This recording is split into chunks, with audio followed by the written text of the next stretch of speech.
ਹੁਣ ਟਰੱਕ ਚਲਾਉਣਾ ਸਿੱਖ ਕੇ ਕਰੋ ਕਮਾਈਆਂ। 2020 CDL driving school Fredericksburg Virginia ਵਿਖੇ, ਜਿੱਥੇ CDL ਕਲਾਸ A, B ਤੇ P ਦੀ training, cars, buses, box truck, commercial tractor trailer ਵੀ ਚਲਾਉਣੇ ਸਿਖਾਏ ਜਾਂਦੇ ਨੇ। ਇੱਥੇ ਨਾ ਸਿਰਫ ਪੰਜਾਬੀ, ਹਿੰਦੀ, ਅੰਗਰੇਜ਼ੀ, ਉਰਦੂ ਤੇ ਸਪੈਨਿਸ਼ ਵਿੱਚ ਗੱਲਬਾਤ ਕਰਨ ਦੀ ਸਹੂਲਤ ਹੈ, ਸਗੋਂ ਰਿਹਾਇਸ਼ ਦਾ ਵੀ ਪ੍ਰਬੰਧ ਹੈ।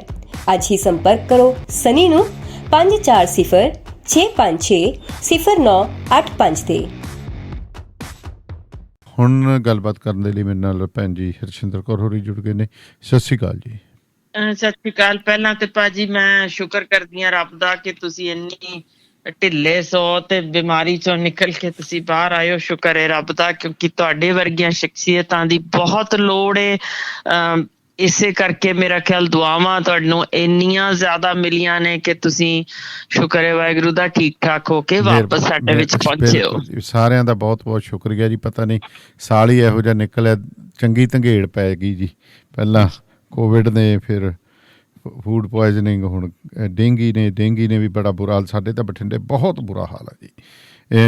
ਇੱਥੇ ਤਾਂ ਸਥਿਤੀ ਭੈਣ ਜੀ ਇੰਨੀ ਕੁ ਮਾੜੀ ਹੈ। ਪਰ ਮੈਂ ਥੋੜ੍ਹਾ ਜਿਹਾ ਆਪਾਂ ਅੱਗੇ ਤੋਰੀਏ। ਮੈਂ ਥੋੜ੍ਹਾ ਜਿਹਾ, ਕਿਉਂਕਿ ਸਾਡੇ ਇੱਕ ਇਹਦੇ ਲਈ ਵੀ ਬੜੀ ਹੈਗੀ ਆ, ਹਸਪਤਾਲਾਂ 'ਚ ਬੜੀਆਂ ਲੰਮੀਆਂ ਲਾਈਨਾਂ ਲੱਗ ਗਈਆਂ, ਬੜੇ ਦਰਦ ਹੁੰਦੇ ਨੇ, ਬੁਖਾਰ ਚੜ੍ਹਦਾ, ਘਬਰਾਹਟ ਬੜੀ ਹੈ, ਲੋਕਾਂ ਨੂੰ ਡਰ ਬੜਾ ਹੈ। ਇਹਦੇ ਲਈ ਵੀ ਦੋ ਕੁ ਸ਼ਬਦ ਥੋੜ੍ਹੇ ਜਿਹੇ ਪਹਿਲਾਂ ਸਾਂਝੇ ਕਰ ਦਿਓ, ਫਿਰ ਆਪਾਂ ਅੱਗੇ ਚੱਲ ਜਾਂਦੇ।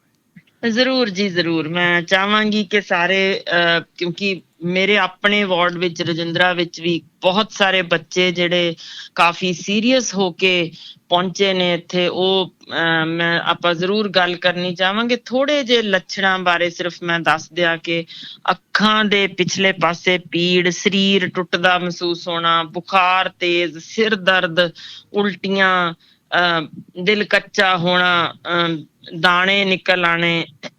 ਪਰ ਜਿਹੜੀ ਅਸਲ ਪੱਠਿਆਂ ਦੀ ਦਰਦ ਉਹ ਇੰਨੀ ਜ਼ਿਆਦਾ ਹੈ ਕਿ ਇੰਝ ਲੱਗਦਾ ਜਿਵੇਂ ਬਸ ਕਿਸੇ ਨੇ ਮਾਰ ਕੁੱਟ ਕੇ ਬਿਠਾਇਆ ਹੋਵੇ ਜੀ।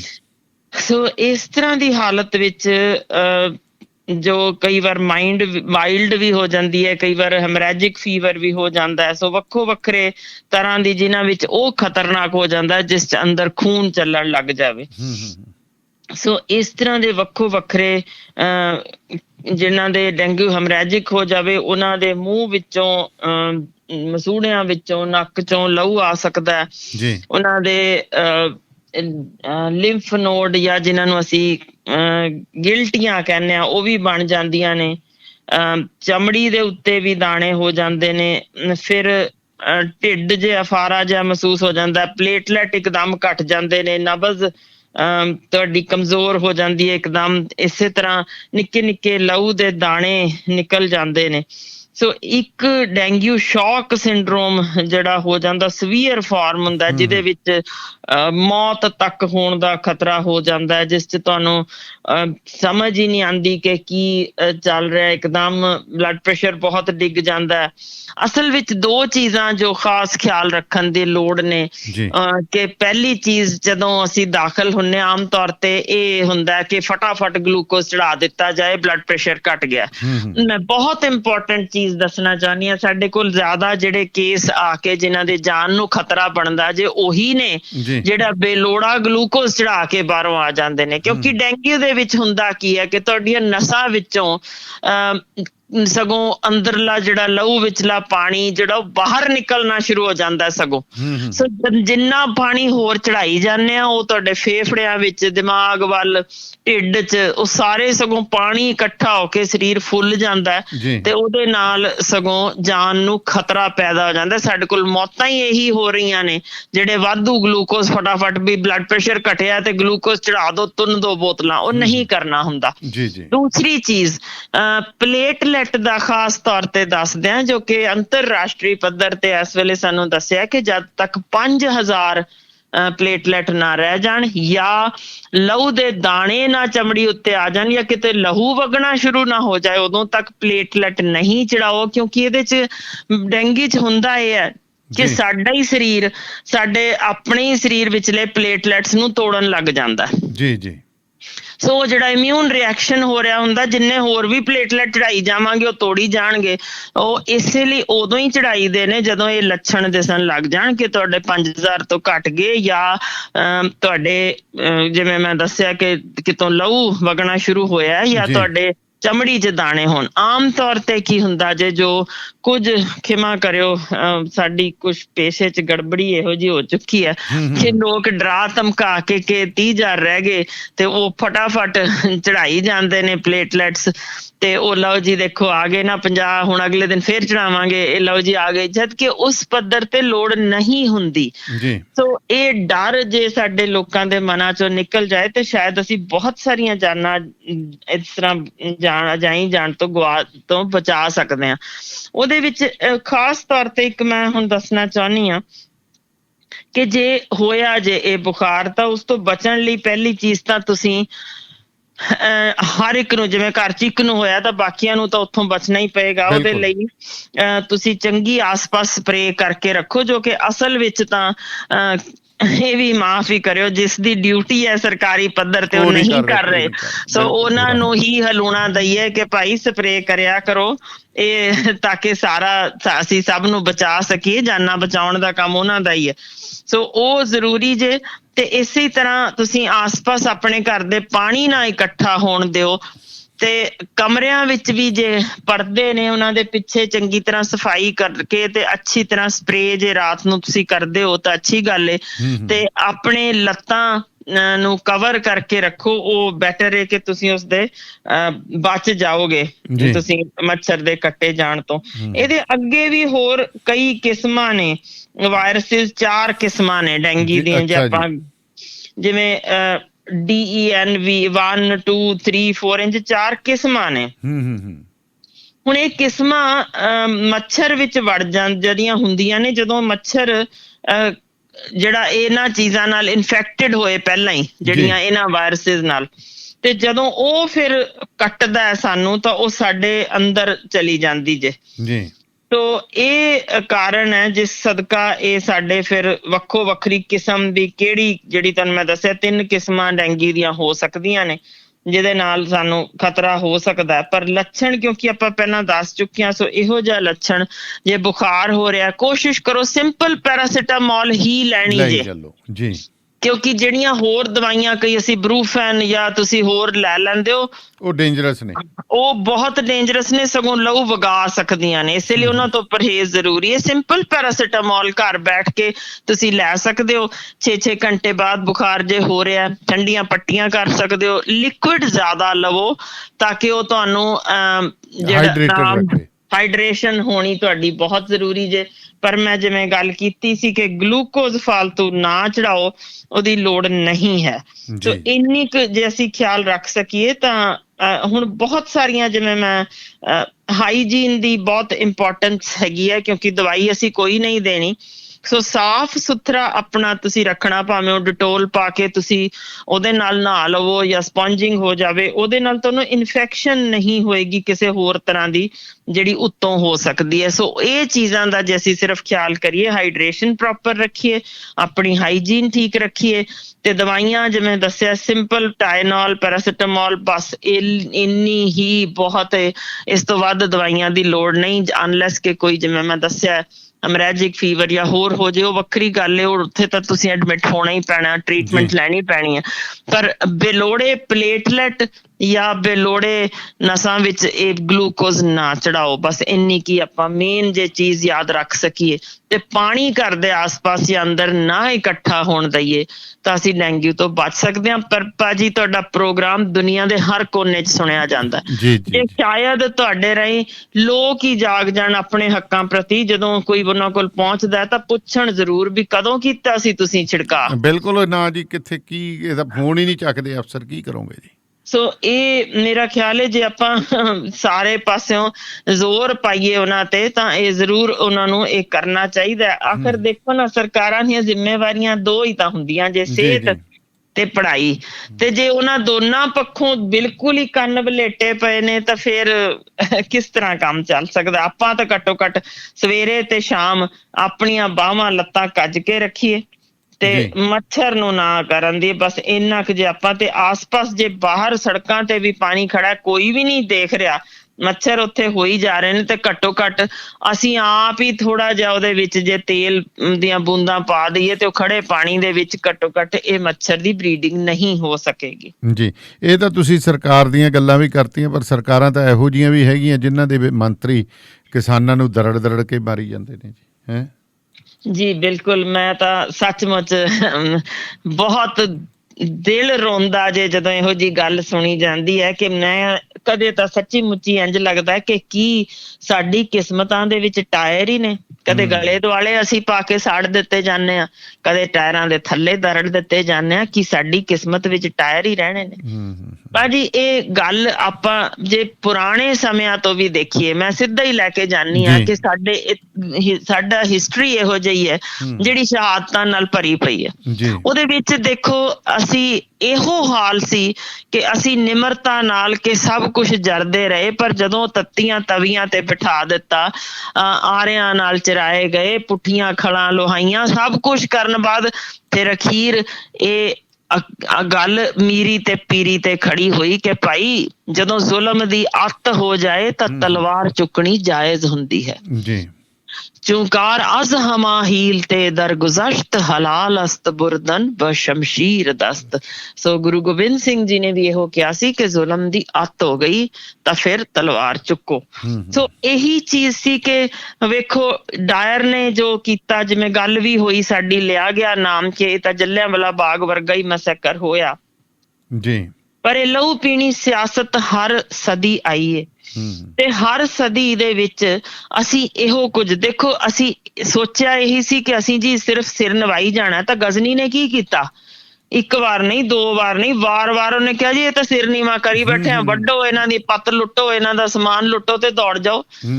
ਤਾਂ ਫਿਰ ਜਦੋਂ ਖੜੇ ਹੋਏ ਸਨ ਕੋਈ ਇੱਕ ਵੀ ਨਲਵਾ ਵਰਗਾ, ਤੇ ਫੇਰ ਕਿਵੇਂ ਇਹਨਾਂ ਦੇ ਹੱਲੇ ਬੰਦ ਹੋ ਗਏ ਸਨ। ਬਿਲਕੁਲ, ਯਾਨੀ ਗੱਲ ਕਿਉਂ ਆਖਰ ਨਹੀਂ ਸਮਝ ਰਹੇ ਸਾਡੇ ਕਿਸਾਨ ਵੀਰ। ਮੈਂ ਤੇ ਵਾਰ-ਵਾਰ ਬੇਨਤੀ ਕਰੀ ਜਾ ਰਹੀ ਹਾਂ ਕਿ ਕਿੰਨੀ ਦੇਰ ਆਖਰ ਅਸੀਂ ਦਰੜੇ ਜਾਣ ਲਈ ਹੀ ਖੜੇ ਰਵਾਂਗੇ। ਆਪ ਉੱਠੋ ਤੇ ਇਹੀ ਸਿਆਸਤ ਦੀਆਂ ਕੁਰਸੀਆਂ ਤੇ ਬੈਠੋ, ਆਪਣੇ ਬੱਚਿਆਂ ਨੂੰ ਉੱਥੇ ਲਿਜਾਓ ਜਿੱਥੇ ਕਾਨੂੰਨ ਬਣਾਉਣ ਵਾਲੀਆਂ ਉਹ ਪਦਵੀਆਂ ਤੇ ਪਹੁੰਚਣ, ਤੇ ਫਿਰ ਇਹੋ ਜਿਹੀ ਮਾਰ ਤੋਂ ਬਚ ਸਕਾਂਗੇ। ਵਰਨਾ ਤਾਂ ਇਹ ਲਹੂ ਪੀਣੀਆਂ ਸਿਆਸਤਾਂ ਜਿਹੜੀਆਂ ਇੰਝ ਹੀ ਤੁਰਦੀਆਂ ਰਹਿਣੀਆਂ ਜੀ। ਹੁਣ ਦੇਖੋ ਇਸ ਦੇ ਵਿੱਚ ਜ਼ਰਾ ਖਿਆਲ ਕਰਿਓ ਭਾਜੀ, ਹਰ ਰੋਜ਼ ਹਰ ਰੇਡੀਓ ਤੇ ਹਰ ਟੀਵੀ ਤੇ ਇਹਦਾ ਪ੍ਰੋਗਰਾਮ 24 ਘੰਟੇ ਚੱਲਿਆ। ਕਿਸੇ ਇੱਕ ਨੇ ਧਿਆਨ ਕੀਤਾ ਕਿ 84 ਵਿੱਚ ਇਹੋ ਕੁਝ ਹੋਇਆ ਸੀ। ਉਹਨਾਂ ਔਰਤਾਂ ਦਾ ਕੀ ਬਣਿਆ ਸੀ ਜਿਹੜਿਆਂ ਦੇ ਇਹ ਸਾਰੇ ਸਿਰਾਂ ਦੇ ਸਾਈਂ ਗਏ, ਜਿਨ੍ਹਾਂ ਦੇ ਪੁੱਤਰ ਗਏ ਜੀ। ਉਹਨਾਂ ਔਰਤਾਂ ਨੂੰ ਅਸੀਂ ਸਾਂਭਿਆ ਨਹੀਂ ਸੀ। ਹੁਣ ਔਰਤਾਂ ਦੇ ਵਿੱਚੋਂ 13 ਔਰਤਾਂ ਉਹ ਸੀ ਜਿਹੜੇ ਮੈਨੂੰ UN ਦੇ ਵਿੱਚੋਂ ਇੱਕ ਆਇਆ ਸੀ, ਜਦੋਂ ਇੱਥੇ ਉਸ ਸਦਨ ਤੋਂ ਭੇਜੇ ਗਏ ਸਨ ਇੱਥੇ ਬੰਦੇ ਕਿ ਤੁਸੀਂ ਜਾ ਕੇ ਚੈੱਕ ਕਰਕੇ ਆਓ। ਉਹਨਾਂ ਦੇ ਭੇਜਿਆ ਜੋ ਸੀ ਉਹ ਗਰੁੱਪ ਦੇ ਵਿੱਚੋਂ ਮੈਨੂੰ ਇੱਕ ਮੁਸਲਮਾਨ ਵੀਰ ਨੇ ਲਾਹਨਤ ਹੀ ਪਾਈ ਸੀ ਕਿ 13 ਔਰਤਾਂ ਤੁਸੀਂ ਸਾਂਭ ਨਹੀਂ ਸਕੇ ਜਿਨ੍ਹਾਂ ਲਈ ਅਸੀਂ ਇੱਥੇ ਆਏ। ਕਿ ਉਹ 13 ਔਰਤਾਂ ਉਹੀ ਸਨ ਜਿਨ੍ਹਾਂ ਨੇ ਪੱਤ ਲਵਾਈ ਸੀ, ਜਿਨ੍ਹਾਂ ਦੇ ਉਹਨਾਂ ਦੇ ਘਰਾਂ ਵਿੱਚ ਕੰਮ ਕਰਦੀਆਂ ਰਹੀਆਂ, ਕਿਉਂਕਿ ਤੁਹਾਡੀ ਕੌਮ ਨੇ ਉਹਨਾਂ ਨੂੰ ਸਾਂਭਿਆ ਨਹੀਂ ਜੀ। ਉਹ 13 ਨਹੀਂ ਸਨ, ਉਹੀ ਜਿਹੀਆਂ ਤਾਂ ਖਰੇ ਕਿੰਨੀਆਂ ਹੀ ਹੋਣਗੀਆਂ ਜਿਹੜੀਆਂ ਮਰ ਖੱਪ ਗਈਆਂ, ਜਿਨ੍ਹਾਂ ਦਾ ਨਾਮੋ ਨਿਸ਼ਾਨ ਨਹੀਂ। ਭਾਜੀ ਖਿਆਲ ਕਰਿਓ, ਇਹ ਉਹ ਸਿਰਫ ਆਪਾਂ 5 ਦੀ ਗੱਲ ਕਰ ਰਹੇ ਹਾਂ, ਜਿੱਥੇ ਉਹ ਬਹੁਤ ਥੋੜੀ ਗਿਣਤੀ ਵਿੱਚ ਨੇ ਜਿਨ੍ਹਾਂ ਦੇ ਉੱਤੇ ਇਸ ਵੇਲੇ ਹਿੰਦੂ ਸਿੱਖ ਦਾ ਵਿਤਕਰਾ ਲਾ ਕੇ ਉਹਨਾਂ ਨੂੰ ਇੱਕ ਟਾਰਗੇਟ ਬਣਾਇਆ ਜਾ ਰਿਹਾ ਤੇ ਇੱਕ ਅਜਿਹਾ ਮਾਹੌਲ ਸਿਰਜਿਆ ਜਾ ਰਿਹਾ ਕਿ ਇਹਨਾਂ ਨੂੰ ਇੱਥੋਂ ਧੱਕ ਦੇਣਾ।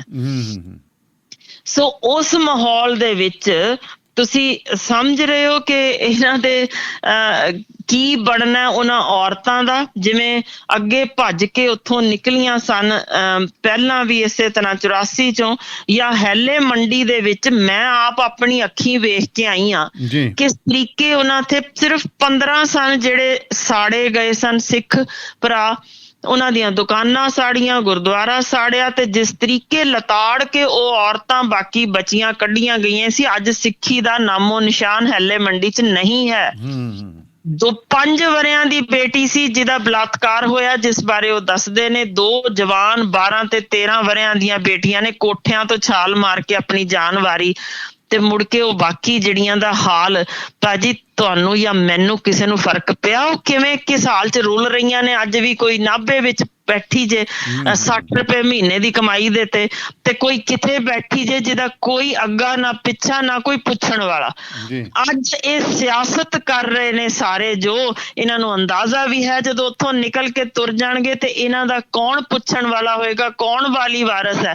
ਜਿਹੜਾ ਜਾਂਦਾ ਆਪਣੀ ਸਿਆਸਤ ਦਾ ਉੱਥੇ ਲਾਸ਼ਾਂ ਦੇ ਉੱਤੇ ਆਪਣੀ ਕੁਰਸੀ ਢਾਹ ਕੇ ਤੁਰਿਆ ਹੁੰਦਾ, ਪਰ ਕਿਸੇ ਨੂੰ ਫਿਕਰ ਹੋਏਗਾ ਅੱਜ ਤੋਂ 15 ਦਿਨਾਂ ਬਾਅਦ ਜਦੋਂ ਉਹ ਨਿਹੱਥੇ ਉਸੇ ਹੀ ਮਾਹੌਲ ਵਿੱਚ ਜਿੱਥੇ ਨਿਰੀ ਨਫ਼ਰਤ ਹੈ ਉਹ ਪਏ ਹੋਣਗੇ, ਜਿੱਥੇ ਉਹਨਾਂ ਦੀਆਂ ਜਵਾਨ ਬੇਟੀਆਂ ਜਿਨ੍ਹਾਂ ਦਾ ਕੋਈ ਰਾਖਾ ਨਹੀਂ, ਕਿਸੇ ਨੂੰ ਫਰਕ ਵੀ ਨਹੀਂ ਪੈਣਾ, ਕਿਵੇਂ ਉੱਥੋਂ ਮਜਬੂਰ ਹੋਣਗੀਆਂ ਤੁਰ ਜਾਣ ਲਈ ਤੇ ਕੌਣ ਉਹਨਾਂ ਲਈ ਖੜਾ ਹੋਏਗਾ। ਸੋ ਅੱਜ ਦੇ ਦਿਨ ਸਿਰਫ ਅਸੀਂ ਜੇ ਸਮਝ ਸਕੀਏ ਵੀ 84 ਚ ਜੋ ਵਾਪਰਿਆ, ਜੋ ਹੁਣ ਵਾਪਰਿਆ ਤੇ ਜੋ ਪਹਿਲਾਂ ਅਸੀਂ ਦੇਖਿਆ ਕਿ ਅੰਮ੍ਰਿਤਸਰ ਵਿੱਚ ਵਾਪਰਿਆ ਸੀ, ਡਾਇਰ ਨੇ ਕੀਤਾ, ਉਹਨਾਂ ਚ ਤੇ ਅੱਜ ਵਿੱਚ ਕੋਈ ਫਰਕ ਨਹੀਂ ਹੈ। ਕਾਰਨ ਇਹ ਕਿ ਅਸੀਂ ਇਤਿਹਾਸ ਭੁਲਾ ਦਿੰਦੇ ਹਾਂ ਜੀ ਕਿ 47 ਕਿ ਕਦੇ ਵੀ ਜਦੋਂ ਕੁਝ ਅਜਿਹਾ ਵਾਪਰਦਾ ਨਾ ਅਸੀਂ ਯਾਦ ਨਹੀਂ ਰੱਖਦੇ, ਤੇ ਉਹਨਾਂ ਯਾਦਗਾਰਾਂ ਦਾ ਜੋ ਅਸੀਂ ਵਿਗਾੜ ਕੇ ਹਾਲ ਸਾਹਮਣੇ ਲਿਆ ਧਰਦੇ ਆ ਨਾ, ਉਹ ਸਾਡੇ ਇਸੇ ਤਰੀਕੇ ਹੀ ਸਾਹਮਣੇ ਆਣਾ। ਦੇਖੋ ਅਕਾਲ ਤਖਤ ਢਾਇਆ ਗਿਆ, ਅਸੀਂ ਕੋਈ ਯਾਦਗਾਰ ਨਹੀਂ ਰੱਖੀ ਨਾ। ਹੁਣ ਉਹ ਤਾਂ ਕਹਿ ਦਿੰਦੇ ਆ ਜੀ, ਸਾਡੇ ਤਾਂ ਇਹ ਕਹਿ ਦਿੰਦੇ ਆਧੁਨਿਕਤਾ ਤੇ ਸਾਡਾ ਧਰਮ ਆਧੁਨਿਕ ਆ, ਪਿਛਲੀਆਂ ਇਮਾਰਤਾਂ ਢਾਈ ਚੱਲੋ, ਨਵੀਆਂ ਬਣਾਈ ਚੱਲੋ, ਨਹੀਂ ਤਾਂ ਪੱਥਰ ਚੜਾ ਦਿਓ। ਤੇ ਬਿਲਕੁਲ ਮੈਂ ਤੁਹਾਡੇ ਨਾਲ ਸਹਿਮਤ ਹਾਂ, ਉਹ ਤਾਂ ਪੁਰਾਣਾ ਇਤਿਹਾਸ ਵੀ ਅਸੀਂ ਨਹੀਂ ਛੱਡਿਆ।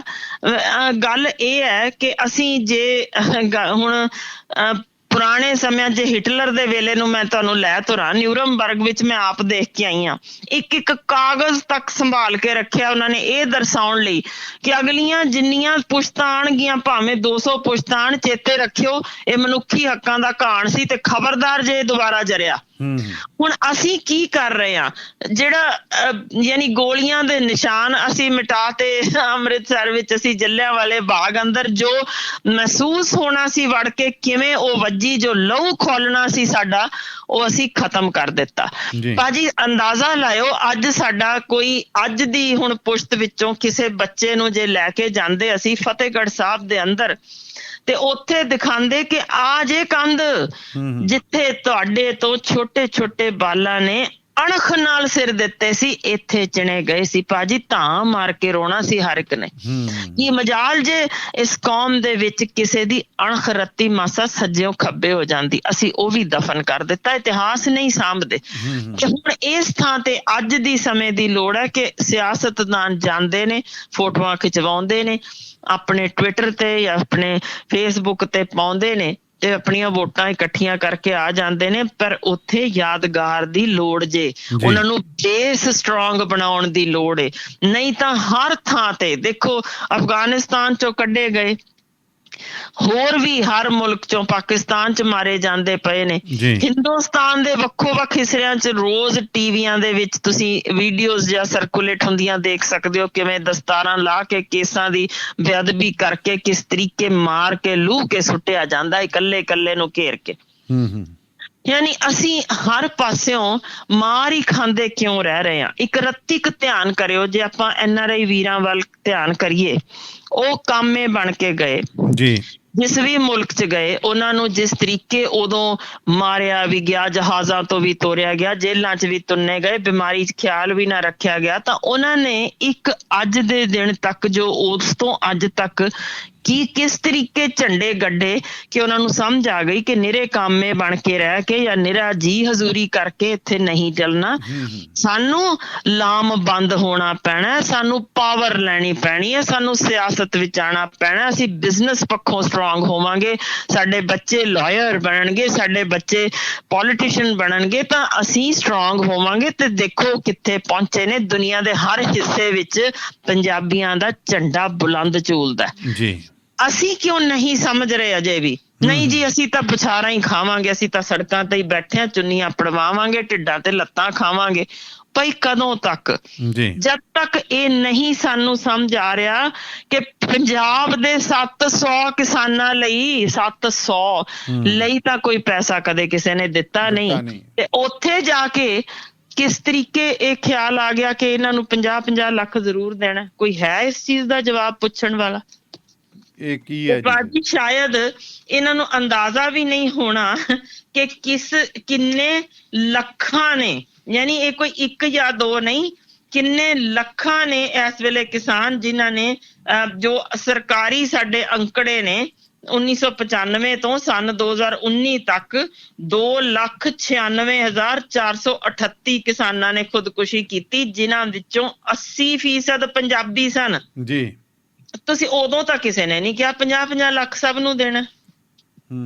ਯਾਨੀ ਕੁਝ ਸਾਨੂੰ ਇਹੀ ਚੀਜ਼ ਜੇ ਅਜੇ ਨਾ ਹੁੰਦੀਆਂ ਚੋਣਾਂ ਨੇੜੇ, ਸੱਚ ਜਾਣਿਓ ਭਾਜੀ, ਇਹ ਸਿਰਫ ਹੋ ਹੱਲੇ ਨਹੀਂ ਸੀ ਦੇਣੀ ਜੀ, ਠਿਆਨੀ ਨਹੀਂ ਸੀ ਦੇਣੀ। ਬਿਲਕੁਲ।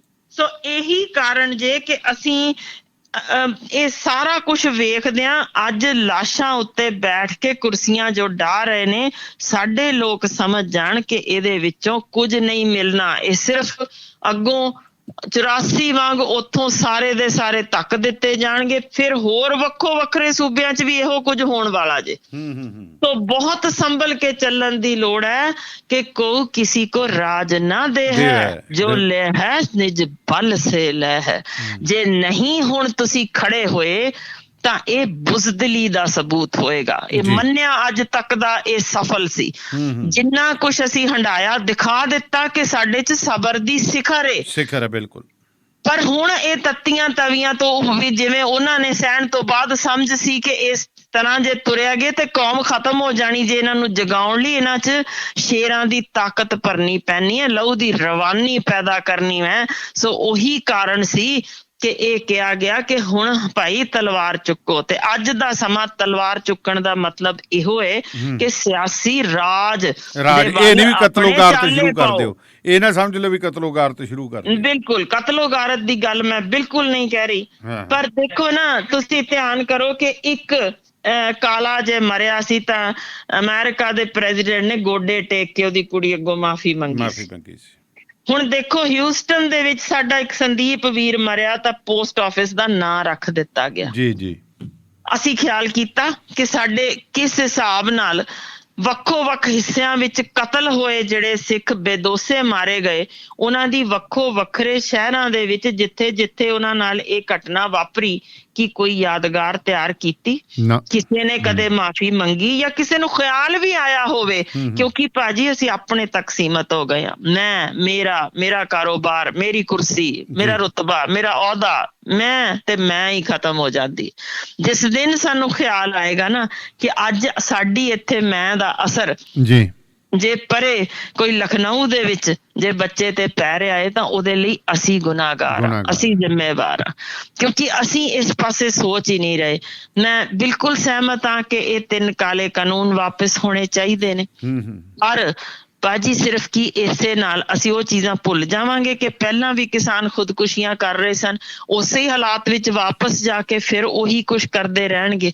ਪਰ ਗੱਲ ਤਾਂ ਇਹ ਹੈ ਕਿ ਜਿਹੜੇ ਵੱਖੋ ਵੱਖਰੇ ਹਿੱਸਿਆਂ ਵਿੱਚ ਸਾਈਡ ਲਾਈਨ ਕਰ ਦਿੱਤੇ ਗਏ ਨੇ, ਥੋੜ੍ਹ ਗਿਣਤੀ 'ਚ ਨੇ, ਇਹ ਸਾਰਿਆਂ ਨੂੰ ਕਿਸ ਤਰ੍ਹਾਂ ਲਾਮਬੰਦ ਕਰੀਏ ਜਦ ਤੱਕ ਕਿ ਸਾਡਾ ਸਿਆਸੀ ਮਿਆਰ ਉੱਚਾ ਨਹੀਂ ਹੁੰਦਾ। ਅਸੀਂ ਸੈਂਟਰਲ ਗਵਰਨਮੈਂਟ ਦੇ ਵਾਲੇ ਪਾਸੇ ਨਹੀਂ ਸੋਚਦੇ, ਉੱਧਰ ਨਹੀਂ ਤੁਰਦੇ ਕਿ ਅਸੀਂ ਉਸ ਪਾਸੇ ਉੱਚੀ ਕੁਰਸੀ ਤੇ ਪਹੁੰਚਣਾ ਹੈ, ਉਦੋਂ ਤੱਕ ਇਸ ਦਾ ਹੱਲ ਨਹੀਂ ਮਿਲਣਾ। ਅਸੀਂ ਇਹੋ ਕੁਝ ਹੀ ਹੁੰਦਾ ਤੇ ਇਹੋ ਕੁਝ ਸਹਿੰਦੇ ਰਹਿਣਾ, ਕਿਉਂਕਿ ਸਭ ਤੋਂ ਵੱਧ ਮਾਰ 47 ਵਿੱਚ ਵੀ ਪੰਜਾਬੀਆਂ ਨੂੰ ਪਈ ਸੀ ਤੇ ਹੁਣ ਵੀ ਜਿੱਥੇ ਕਿਤੇ ਲੈ ਕੇ ਜਾ ਰਹੇ ਨੇ ਵੱਖੋ ਵੱਖ ਮੁਲਕਾਂ 'ਚ ਵੀ ਦੇਖ ਲਓ, ਅੱਜ ਵੀ ਹੇਟ ਕ੍ਰਾਈਮ ਦੇ ਵਿੱਚ ਸਾਡੇ ਸਿੱਖ ਬਹੁਤ ਜ਼ਿਆਦਾ ਸਾਹਮਣੇ ਆ ਰਹੇ ਨੇ। ਮਤਲਬ ਇਹੋ ਹੈ ਕਿ ਅਸੀਂ ਇੱਕੋ ਹੀ ਪਾਸਾ ਚੁਣਿਆ। ਹਾਂਜੀ, ਸੇਵਾ ਤੇ ਸਿਮਰਨ, ਬਿਲਕੁਲ ਉਹ ਰਸਤਾ ਠੀਕ ਜੇ, ਪਰ ਨਾਲ ਦਾ ਮੀਰੀ ਤੇ ਪੀਰੀ ਵਾਲਾ ਹਿੱਸਾ ਕਿੱਥੇ ਗਾਇਬ ਹੋ ਗਿਆ? ਉਹ ਕਿਉਂ ਨਹੀਂ ਸਾਨੂੰ ਸਮਝ ਆ ਰਹੀ ਕਿ ਰਾਜ ਤੋਂ ਬਗੈਰ ਅਸੀਂ ਨੌਕਰ ਹੀ ਹਾਂ। ਤੇ ਹਮੇਸ਼ਾ ਅੱਜ ਦੇ ਦਿਨ ਭਾਜੀ ਝਾਤ ਮਾਰੋ ਪੰਜਾਬ ਵਿੱਚ, ਕਦੇ ਅਸੀਂ ਮੁੱਢਲਾ ਸੂਬਾ ਗਿਣਿਆ ਜਾਂਦਾ, ਸਾਡੇ ਪੰਜਾਬੀ ਵੀਰ ਹਰ ਦਰਬਾਨ ਦੀ ਨੌਕਰੀ ਦੇ ਵਿੱਚ ਖੜੇ ਸਲੂਟਾਂ ਮਾਰਦੇ ਦਿਸਦੇ ਨੇ, ਜਾਂ ਉਹ ਦਿਖ ਰਹੇ ਨੇ, ਕਾਰਾਂ ਦੇ ਵਿੱਚ ਡਰਾਈਵਰ ਬਣੇ, ਤੇ ਸਾਡੇ ਬਾਬੂ ਸਾਰੇ ਪਹੁੰਚੇ ਹੋਏ ਨੇ ਬਿਹਾਰ ਤੋਂ ਜਾਂ ਯੂਪੀ ਤੋਂ। ਉਹ ਕਿਉਂ ਭੀੜ ਰੱਖਣਗੇ ਪੰਜਾਬੀਆਂ ਲਈ? ਬਿਲਕੁਲ ਜੀ, ਜਦੋਂ ਅਸੀਂ ਨਹੀਂ ਰੱਖਦੇ ਆਪਦੇ ਪੰਜਾਬ ਲਈ ਭੀੜ, ਤੇ ਉਹਨਾਂ ਨੇ ਕਿਉਂ ਰੱਖਣੀ? ਉਹ ਤਾਂ ਜਾਈ ਜਾਂਦੇ ਆ, ਨਾਲੇ ਕਮਾਈ ਕਰਕੇ ਇੱਥੋਂ ਦੇ ਲੀਡਰਾਂ ਨੂੰ ਭ੍ਰਿਸ਼ਟ ਕਰੀ ਜਾਂਦੇ ਆ, ਉਧਰ ਜ਼ਮੀਨਾਂ ਬਣਾਈ ਜਾਂਦੇ ਆ, ਪੰਜਾਬ ਦਾ ਪੈਸਾ ਯੂਪੀ, ਬਿਹਾਰ, ਰਾਜਸਥਾਨ ਨੂੰ ਤੁਰਿਆ ਜਾਂਦਾ, ਪੰਜਾਬ ਦਾ ਦਿਮਾਗ ਆ ਉਹ ਬਾਹਰ ਨੂੰ ਤੁਰਿਆ ਜਾਂਦਾ। ਤੇ ਫਿਰ ਕੱਲ੍ਹ ਨੂੰ ਫਿਰ ਜਦੋਂ ਪੰਜਾਬੀ ਨਾ ਰਹੇ ਤਾਂ ਪੰਜਾਬ ਕਿੱਥੇ ਰਹੂ ਫਿਰ? ਬਿਲਕੁਲ ਭਾਜੀ। ਤੇ ਜਿਹੜਾ ਲਹੂ ਗਰਮਾਉਣ ਦੀ ਹਿਸਟਰੀ ਸੀ ਉਹਦੀ ਕਦੇ ਕਿਸੇ ਨੂੰ ਚਿੰਤਾ ਨਹੀਂ ਹੋਈ ਕਿ ਵੇਖੋ ਸਾਡੇ ਬੱਚਿਆਂ ਦੇ ਸਕੂਲਾਂ ਦੀ ਪੜ੍ਹਾਈ ਦੇ ਵਿੱਚ ਔਰੰਗਜ਼ੇਬ ਤਾਂ ਰੱਟਦੇ ਨੇ, ਪਰ ਸਾਡੀ ਸਿੱਖ ਹਿਸਟਰੀ ਗਾਇਬ ਕਰ ਦਿੱਤੀ ਗਈ ਹੈ। ਤੇ ਹੌਲੀ ਹੌਲੀ ਜਿਹੜਾ ਉਹ ਹਿੱਸਾ ਸੀ ਕਿ ਇਹ ਕੌਮ ਮੋਹਰੀ ਸੀ 2% ਤੋਂ ਘੱਟ ਹੁੰਦਿਆਂ ਹੋਇਆ ਵੀ ਛਾਤੀ ਤੇ ਗੋਲੀਆਂ ਖਾਣ ਵਾਲੀ, ਤੇ ਜਿਹੜੇ ਮਰਜ਼ੀ ਥਾਂ ਤੇ ਦੇਖ ਲਓ, ਜਿੱਥੇ ਵੀ ਬਚਿਆ ਜੇ ਅੱਜ ਤੱਕ ਇਤਿਹਾਸ ਜੇ ਸਾਡੇ ਝਾਤ ਮਾਰਾਂਗੇ ਤਾਂ ਚੁਫੇਰਿਓਂ ਹਰ ਪਾਸਿਓਂ, ਭਾਵੇਂ ਉਹ ਜੰਮੂ ਕਸ਼ਮੀਰ ਦਾ ਇਲਾਕਾ ਸੀ, ਭਾਵੇਂ ਪੰਜਾਬ ਦੇ ਨਾਲ ਦਾ, ਗੁਜਰਾਤ ਦੇ ਨਾਲ ਦਾ, ਹਰ ਥਾਈਂ ਪੰਜਾਬੀਆਂ ਨੇ ਛਾਤੀਆਂ ਰੱਖੀਆਂ ਸੀ ਆਪਣੀਆਂ ਗੋਲੀਆਂ ਦੇ ਵਾਸਤੇ ਕਿ ਅਸੀਂ ਮਰਨ ਨੂੰ ਤਿਆਰ ਹਾਂ, ਪਰ ਸਾਡੇ ਮੁਲਕ ਵੱਲ ਕੋਈ ਕੈਰੀ ਅੱਖ ਨਾ ਪੈ ਜਾਏ। ਉਹ ਇਤਿਹਾਸ ਗਾਇਬ ਹੋ ਰਿਹਾ ਜੇ। ਆਪਾਂ ਇਸੇ ਤਰ੍ਹਾਂ ਦਾ ਇਤਿਹਾਸ ਗੁਰਵਿੰਦਰ ਸਿੰਘ ਦਾ ਅਗਲੀ ਵਾਰ ਮੈਂ ਜ਼ਰੂਰ ਲਿਆਵਾਂਗੀ, ਜਿਹੜਾ ਬਿਲਕੁਲ ਹੀ ਗਾਇਬ ਕਰ ਦਿੱਤਾ। ਪਰ ਮਤਲਬ ਮੈਂ ਕਹਿਣਾ ਸਿਰਫ ਇਹ ਚਾਹੁੰਦੀ ਹਾਂ ਕਿ ਇਹ ਹੌਲੀ ਹੌਲੀ ਅਸੀਂ ਅੱਗੇ ਹੀ 2% ਦੇ ਨੇੜੇ ਤੇੜੇ ਦੇ ਵਿੱਚੋਂ ਹੁਣ ਤੇ ਬਹੁਤ ਸਾਡੇ ਅੱਧੇ ਤੋਂ ਵੱਧ ਬਾਹਰ ਜਾ ਚੁੱਕੇ ਨੇ, ਯਾਨੀ ਅਸੀਂ ਮੁਸ਼ਕਲ ਨਾਲ 1.5 ਤੱਕ ਹੀ ਰਹਿ ਗਏ ਹੋਵਾਂਗੇ। ਪਰ ਉਹਦੇ ਵਿੱਚੋਂ ਵੀ ਜੇ ਅਸੀਂ ਨਾ ਸਮਝੇ ਕਿ ਸਾਡਾ ਹੌਲੀ ਹੌਲੀ ਕਿਰਦਾ ਜੋ ਜ਼ਬਾਨ ਦੇ ਆਧਾਰਿਤ ਸੂਬਾ ਸੀ, ਉਹ ਜ਼ਬਾਨ ਸਾਡੇ ਤੋਂ ਖੁੱਸ ਰਹੀ ਜੇ। ਅੱਜ ਦੇ ਦਿਨ ਜਲੰਧਰ 'ਚ ਜਾ ਕੇ ਦੇਖਿਓ ਲੋਕਾਂ 'ਚ ਕਿਵੇਂ ਜਾਗਰਤੀ ਪੈਦਾ ਕੀਤੀ ਜਾ ਰਹੀ ਹੈ ਕਿ ਹਿੰਦੀ ਜ਼ਬਾਨ ਲਿਖੋ। ਤੁਸੀਂ ਪੰਜਾਬੀ ਹੋ ਤੇ ਅਨਪੜ੍ਹ ਹੋ, ਤੇ ਵੀਰਾ ਜੇ ਅੱਜ ਦੇ ਦਿਨ ਉਹ ਸੂਬਾ ਜੇ ਦੁਬਾਰਾ ਵੰਡ ਕਰਨ ਲੱਗੇ ਨਾ ਜ਼ਬਾਨ ਦੇ ਆਧਾਰ ਤੇ ਜੇ ਉੱਥੇ ਜਲੰਧਰ ਕਹੂਗਾ ਕਿ ਅਸੀਂ ਪੰਜਾਬੀ ਨਹੀਂ, ਅਸੀਂ ਹਿੰਦੀ ਬੋਲਣ ਵਾਲੇ ਹਾਂ, ਤੇ ਸਿਰਫ ਅੰਮ੍ਰਿਤਸਰ ਤੱਕ ਸੀਮਤ ਹੋ ਜਾਵਾਂਗੇ। ਜ਼ਬਾਨ ਬਚਾ ਲਈਏ। ਜੇ ਪੰਜਾਬ ਅੰਮ੍ਰਿਤਸਰ ਵੀ ਨਾ ਕਹਿ ਰਿਹਾ ਤਾਂ ਫਿਰ ਤਾਂ ਗਈ ਗੱਲ ਬਸ। ਬਿਲਕੁਲ ਜੀ, ਇਹੀ ਗੱਲ ਹੈ। ਜੇ ਅੱਜ ਅੰਮ੍ਰਿਤਸਰ ਵੀ ਸਾਡੇ ਕੋਲ ਹੈ ਤਾਂ ਉਹ ਵੀ ਜਨਰਲ ਹਰਬਖਸ਼ ਸਿੰਘ ਦੀ ਦੇਣ ਹੈ, ਅਸੀਂ ਕਿਵੇਂ ਭੁੱਲ ਸਕਦੇ ਹਾਂ? ਤੇ ਫਿਰ ਜਲੰਧਰ ਤੱਕ ਜੇ ਹਿੰਦੀ ਕਰਦੇ ਅਸੀਂ ਇੰਜ ਪਹੁੰਚ ਗਏ ਤਾਂ ਮੈਨੂੰ ਤੁਸੀਂ ਆਪ ਹੀ ਦੱਸੋ, ਇਹ ਵੰਡ ਪਾਉਣ ਵਾਲੇ ਹਨ ਕੌਣ?